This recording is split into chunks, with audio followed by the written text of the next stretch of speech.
We're in it, gang. A historic shift is unfolding all around us. The fall of globalism, the rise of a new conservative age, and I explain exactly what's happening and why in my most important book yet, America Awaken. This book gives you the full picture, how we got here, what it means, and what you need to know to be on the right side of history. Do not wait. Go to americaawaken.us and pre-order your copy today. The next chapter has already begun. She's back. Straight from her failed stunt in Gaza, the Nordic narcissist is at it again. She's found yet another cause to shill for in front of the cameras, and you're not going to believe the latest in her ongoing cognitive dissonance. Hey gang, it's me, Dr. Steve, your Patriot Professor, here to help you make sense of all the madness, but also to show you how you're changing the world like you never even imagined. So make sure to smack that bell and subscribe button. Free Palestine! Free, free Palestine! Free, free Palestine! Free, free Palestine! Oh, make it stop, please. That was the last time we saw Greta, with the disaster in the making. She and her far-left cohort were making their way towards the Israeli military blockade of Gaza when they were, of course, detained and then very quickly stuck on a plane and sent back to Europe. She, in turn, claimed that she was taken hostage by the IDF and kidnapped. But then the memes came out. Greta makes history by becoming the first hostage victim whose kidnappers' only demand was that she leave.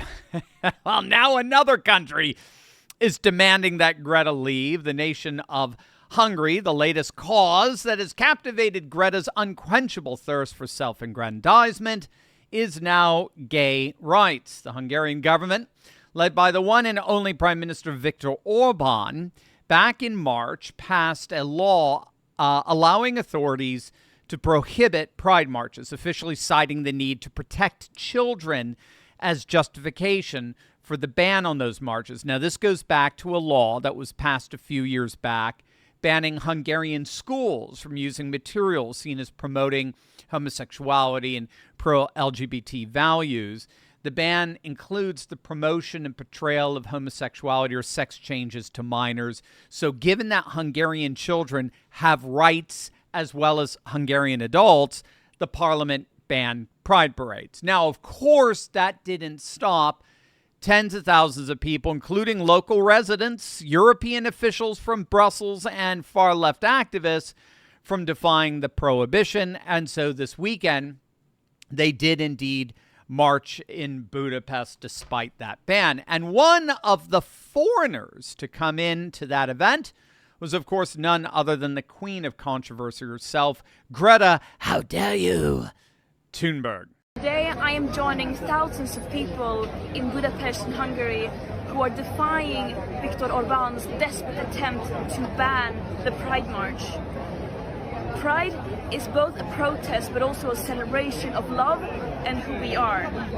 This is yet another fascist attack on human rights, but you cannot ban love. So I hope to see you all on the streets. Now, I know Greta is scary, but you know what's even more terrifying? Thinning hair, a bigger forehead, more strands in your brush. Are you noticing that? Well, you're not alone. Stress, aging, hormones, and nutrient deficiencies can all trigger hair loss. But no worries, we got you covered. The wellness company is a doctor-formulated solution that works from within and on the surface. It's called Roots, a topical hydrogel powered by 7 peptides that support the body's natural repair processes to promote visibly thicker, fuller hair. With consistent daily use, Roots helps extend the growth phase and reduce shedding. It includes methylene blue, which supports mitochondrial function and delivers antioxidant benefits directly to the follicle, whether you're dealing with postpartum hair loss or hormonal shifts or early signs of aging. Roots targets the root cause, literally. Head on over to twc.health/Turley and use code Turley to get 15% off plus free shipping. Again, that's twc.health/Turley. Use code Turley to get 15% off and start looking your best today. Now, I want to bring home for you precisely how ridiculous that rant really was. I want you to take a step back and imagine a world where your nation's laws, values, and future are determined not by you or by your elected officials or your own government, but instead, your nation's laws, values, and future are dictated to you by distant, unaccountable elites and activists. That's not a dystopian fantasy. That is exactly what's happening right now in the heart of Europe. And Hungary's on the front lines of that, standing up for the principle that made Western civilization great, which of course is national sovereignty and self-determination. Greta, the EU elites, the bullies in Brussels, the leftist media, they would all have you believe that banning a gay pride parade is the single biggest crisis facing the continent today. There's Putin and there's Orban. One is destroying Ukraine, the other is destroying parades. But the real issue is obviously not about a parade.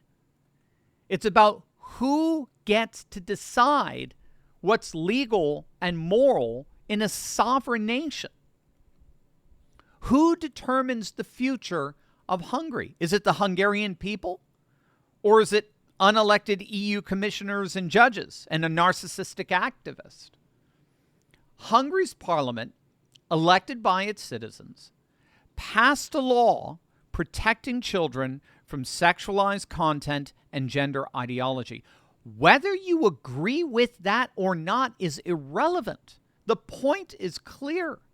Hungary's representatives are accountable to Hungarian voters, not to Brussels, not to Greta Thunberg, and certainly not to Ursula von der Leyen, the unelected president of the European Commission. But for the EU elites, democracy only counts when it delivers the, quote, right answer, when it empowers them. We've talked about the difference between pragmatic democracy and redemptive democracy. Redemptive democracy is the democracy of the people. It's when the people see their values, interests, concerns enacted by their leaders. But pragmatic democracy is the democracy of the political class, of the cosmopolitan elite. For them, what they decide in terms of creating this globalistic structure around the world, it's only what they ultimately decide on. That's what democracy is. And who are you to get in the way of such an intricate network of globalist institutions and structures? When Hungary's government stands up for national, pro-family, and Christian values, the EU, Brussels, responds consistently with threats, fines, and propaganda. Right now, you may not know this, but right now the EU is fining Hungary €1 million a day for refusing to open its borders to illegal migrants. The EU is punishing an entire nation for daring to defend its sovereignty.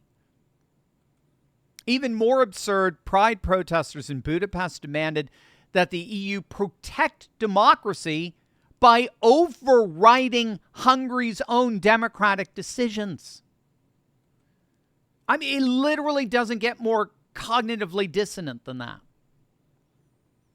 In this upside-down world, democracy simply no longer means the will of the majority, the will of the demos, the people. It now means whatever the elites say it means.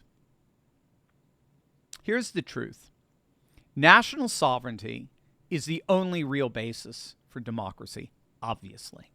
Without it, your vote means nothing. If unelected officials, EU, Brussels officials can overturn your laws, then your government is just a puppet. Any talk of a mythical Europe-wide democracy is just a smokescreen for bureaucratic rule from Brussels' top-down elite structural control. Hungary's so-called illiberal democracy, as they like to call it in Brussels, is intolerable to the EU establishment, not because it's undemocratic. Obviously, the people want it. but because it insists on upholding the pro-nation, pro-family, pro-Christian principles it was elected to defend. And obviously, this is not just about Hungary. The same EU bureaucrats pushing for more interference in Hungary's affairs are also demanding that American tech giants crack down on free speech online.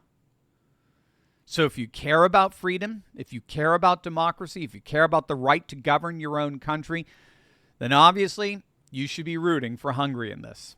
Today it's Budapest. Tomorrow it could be Warsaw, Rome, London.